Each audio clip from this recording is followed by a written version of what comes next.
नमस्कार, knocking-news.com में आपका स्वागत है। मैं हूं गिरिजेश वशिष्ठ। जब दिल्ली में लाल किले वाला ब्लास्ट हो रहा था, उससे 2 दिन पहले दिल्ली को एक और बड़े आतंकवादी हमले का निशाना बनाया गया था और ये हमला अगर कामयाब हो जाता तो ये 10-15 लोग नहीं, सैकड़ों लोग मारे जाते हैं। पता नहीं कितने विमानों की दुर्घटनाएं हो जाती हैं और वो विमान जो है आपस में लड़के या गलत लैंडिंग करके ख़त्म हो जाते, टूट जाते हैं, यानी तबाही मच जाती। हुआ क्या था, इस पूरे किस्से को हमको अब समझना पड़ेगा। थोड़ा बहुत आपने पढ़ा होगा, लेकिन आज मैं पूरी चीज़ जो है बहुत स्पष्ट करूँगा और आपको एक बताऊँगा एग्जैक्ट इन्फॉर्मेशन कि ये क्या था, कैसे हुआ, वगैरह वगैरह। मामला है 7 से 8 नवंबर का। इंटरनेशनल एयरपोर्ट है इंदिरा गांधी दिल्ली में। उसके आसपास 800 से ज़्यादा उड़ानें लेट हो रही थी। कुछ को तो जयपुर वयपुर दूसरे हवाई अड्डों पर ले जाकर वहाँ पर उतारा गया। जो पायलट थे उनको कहा कि हवा में घूमते रहो, अभी मत उतरो, क्योंकि कांड हो सकता है कुछ। नीचे ऑलरेडी इस पूरी अफरा तफरी में बहुत सारे विमान खड़े हुए थे रनवे पे, कहीं ऐसा ना हो कि आप गलत उतर जाओ, ऐसी बहुत सारी चीज़ें थी। तो हुआ क्या, क्या नहीं हुआ, इसको कहा जा रहा है कि ये एविएशन स्पूफिंग की थी। अब स्पूफिंग क्या होता है? स्पूफिंग मतलब समझ लो कि एक पुराना मामला है अहिल्या वाला। अगर आपने पढ़ा होगा पुराणों में, तो अहिल्या के जो पति थे ऋषि, इंद्र को अहिल्या इतनी पसंद आई कि वो ऋषि का वेश धर के चले गए और जाने के बाद उन्होंने अहिल्या के साथ जो कुछ किया, उसके बाद वो ऋषि आए गुस्से में, उन्होंने अहिल्या को श्राप दे दिया, वो शिला बन गई। बाद में राम जी ने उनका कल्याण किया, वो अलग कहानी है। लेकिन कुल मिला के जो उनके ऋषि का रूप धर के आदमी आया था, वो कहलाती है स्पूफिंग। या सीता हरण के लिए रावण आया था वेश बदल के, वो कहलाती है स्पूफिंग।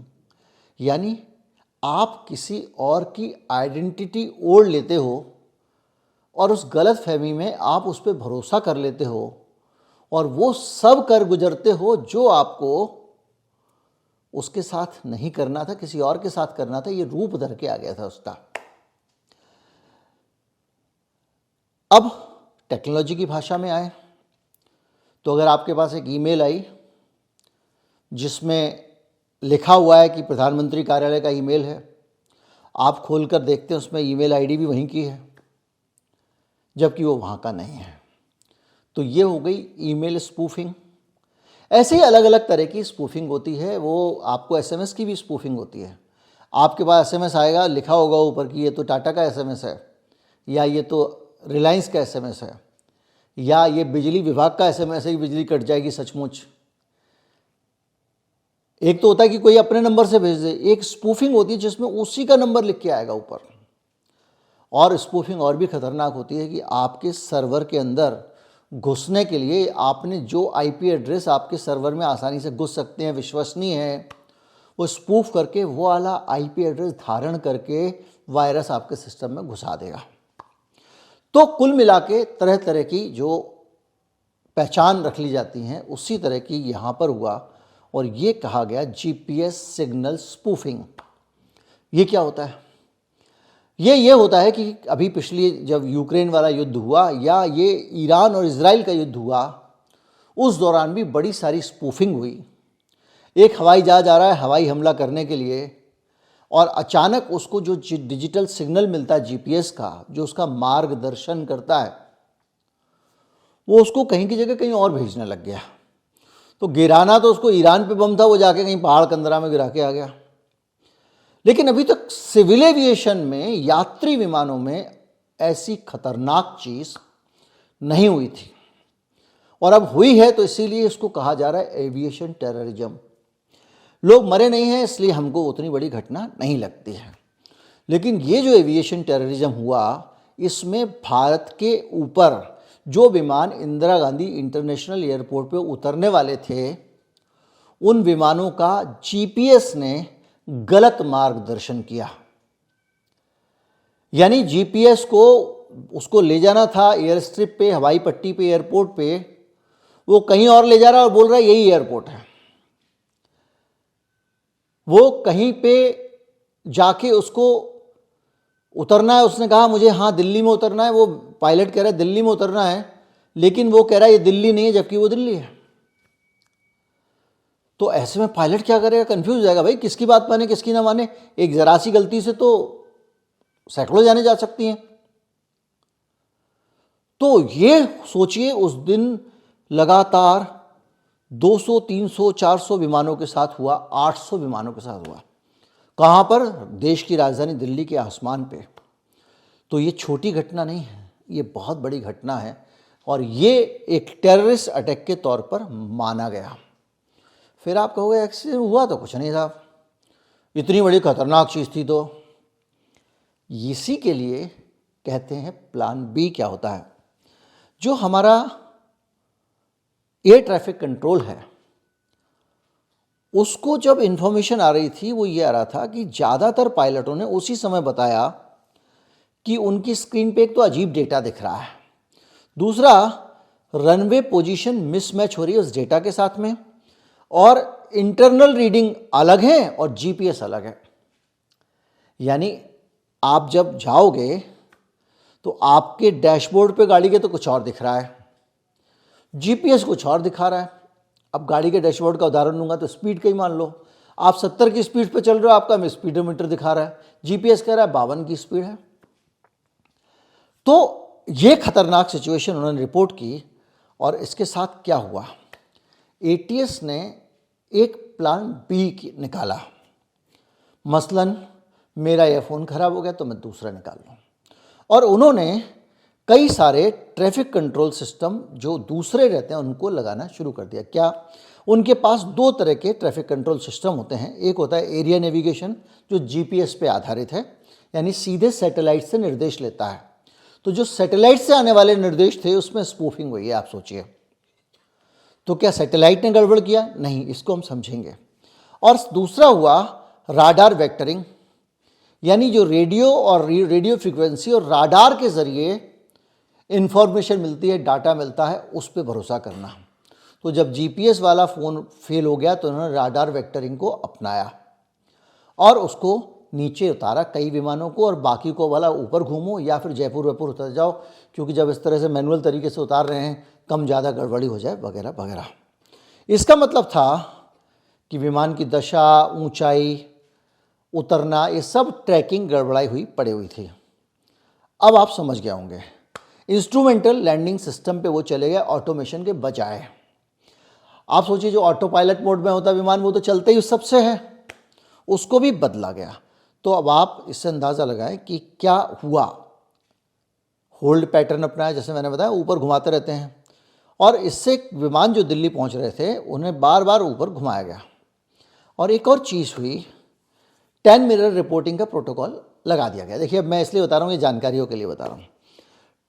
ये आतंकवादी घटना थी या नहीं इसको भी समझना जरूरी है। ये कहला तो रहा है टेररिज्म, लेकिन हम अगर गलत जानकारी देंगे या सरकार के गलत कान भरेंगे तो गड़बड़ भी हो सकती है। बिग बॉस वाला उदाहरण, आपस में भी लड़ा सकते हैं लोग।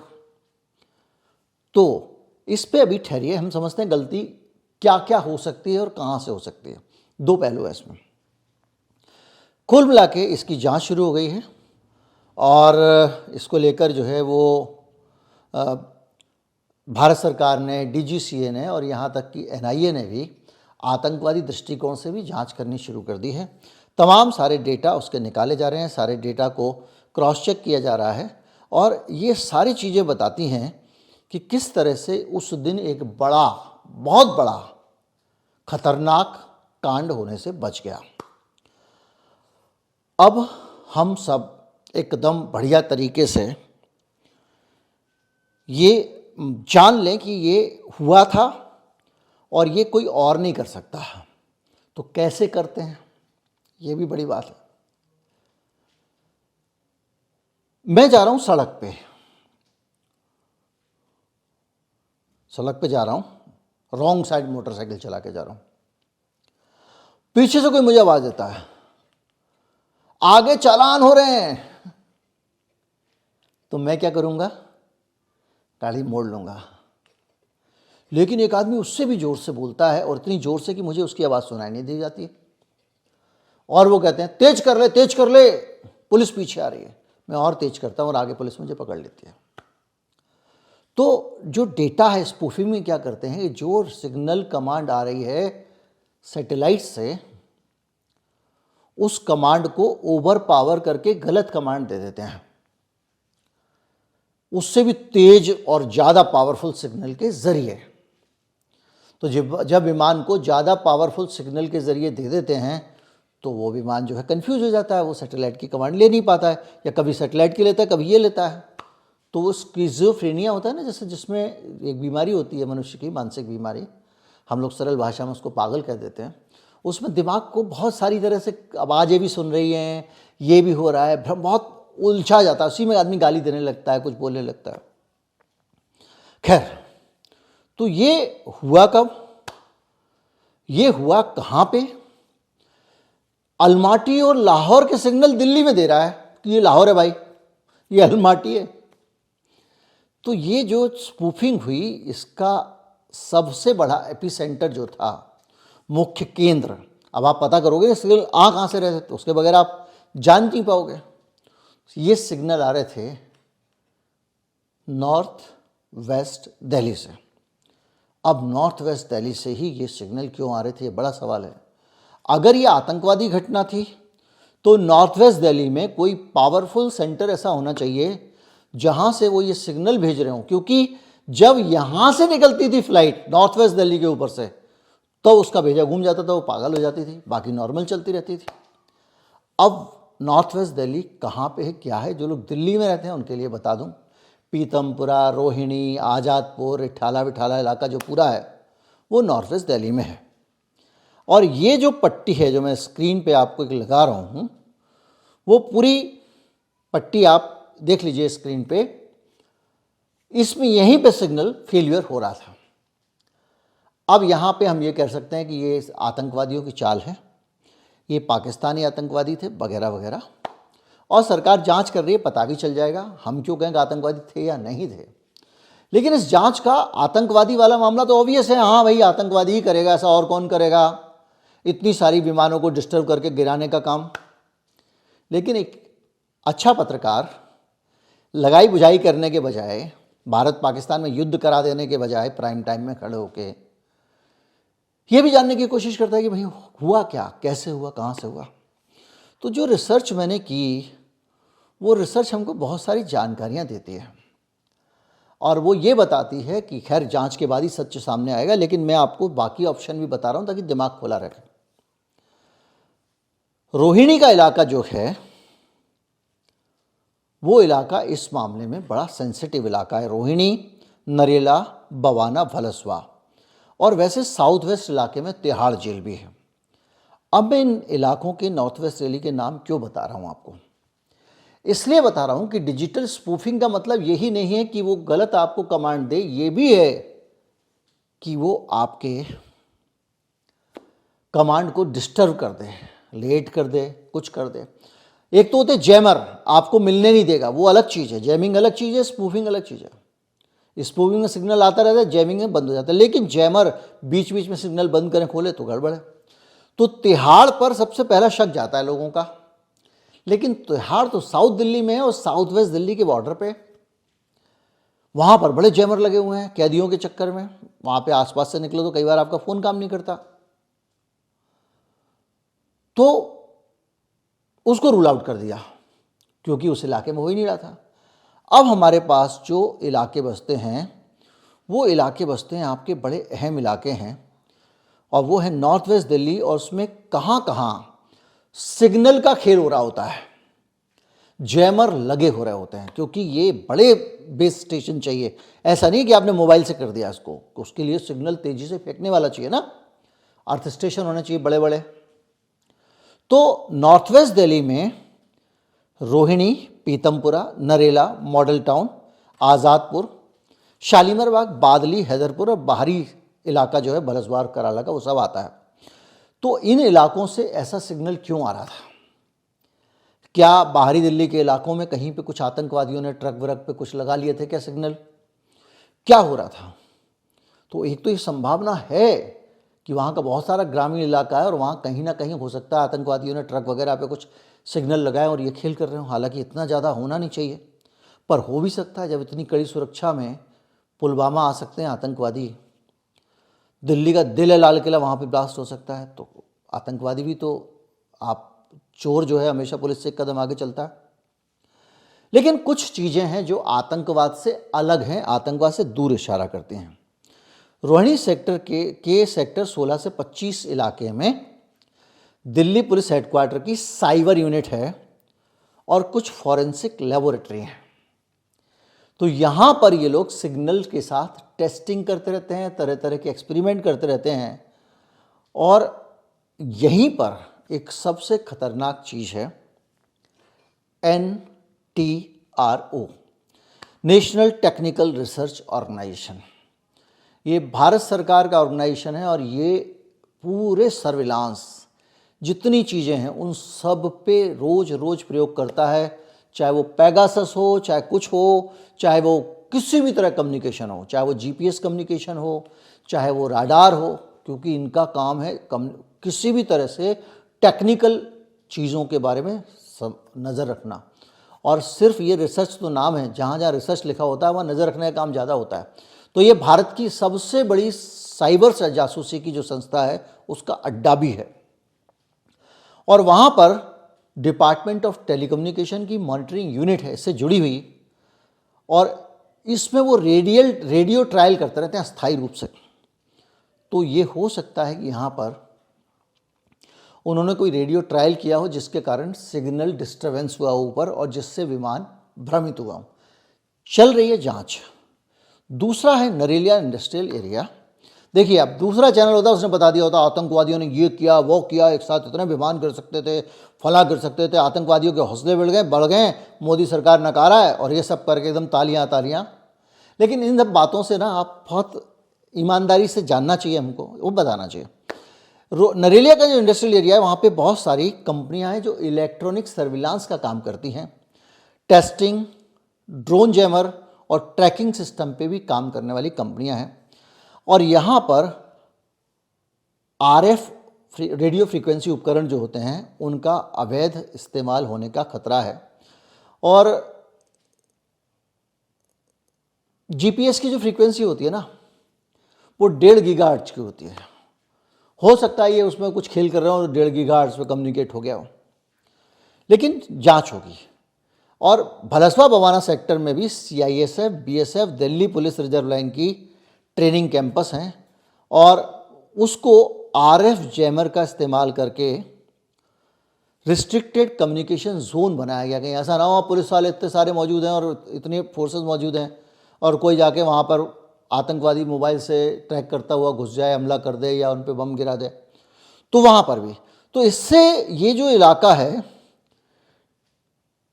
तो अभी खुद NTRO भी इसकी जांच कर रही है, ये बात मान के चलिए, और डायरेक्टर जनरल सिविल एविएशन भी कर रहा है। तो ये लग रहा है कि इस इलाके से वो सिग्नल उड़े हों जिन्होंने विमानों को कर दिया हो। एक संभावना है, ये नहीं कह रहा हूं कि यही हुआ है, ना हम लोग ये मान के बैठ जाएं कि यही हुआ है, इसलिए सरकार जांच कर रही है।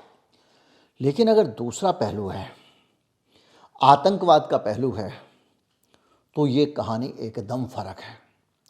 ये कहानी सिर्फ आतंकवाद की कहानी नहीं है, ये उससे आगे बढ़ के भारत को युद्ध के रास्ते पर धकेलने की कहानी है। देखिए, हमारे सरकार, हमारे मोदी जी बार बार जनता से कह चुके हैं कि अब जब भी करेगा पाकिस्तान ऐसी सर्जिकल स्ट्राइक होगा। हम कह रहे हैं जो हमने ऑपरेशन सिंदूर में किया, और सिंदूर ख़त्म नहीं हुआ है, युद्ध विराम भी नहीं हुआ है।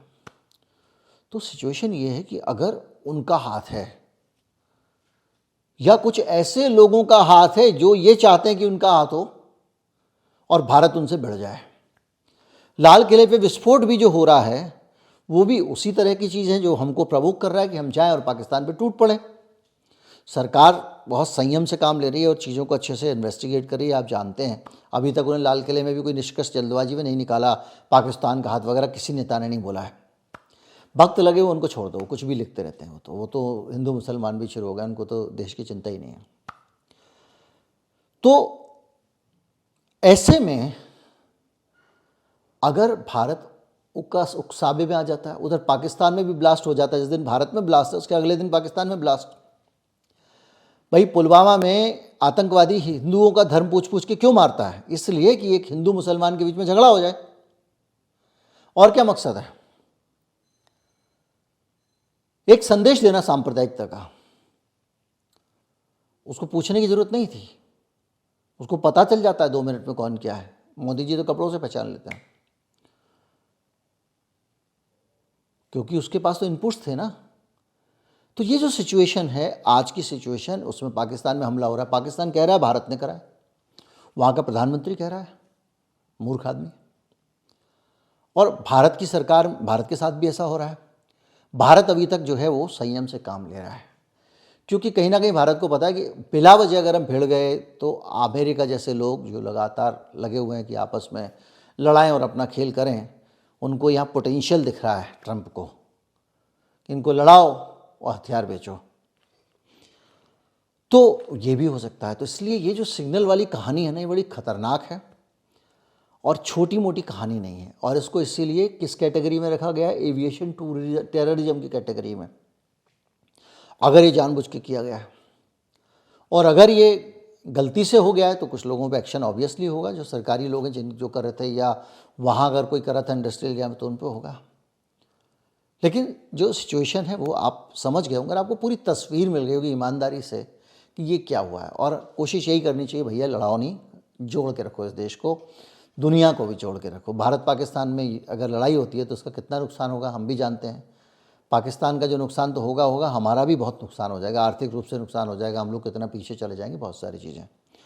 उम्मीद करता हूँ वीडियो आपको जानकारी भरा लगा होगा, ज़्यादा से ज़्यादा लोगों तक पहुँचा। चैनल को सब्सक्राइब कर लें। नमस्कार, जय हिंद।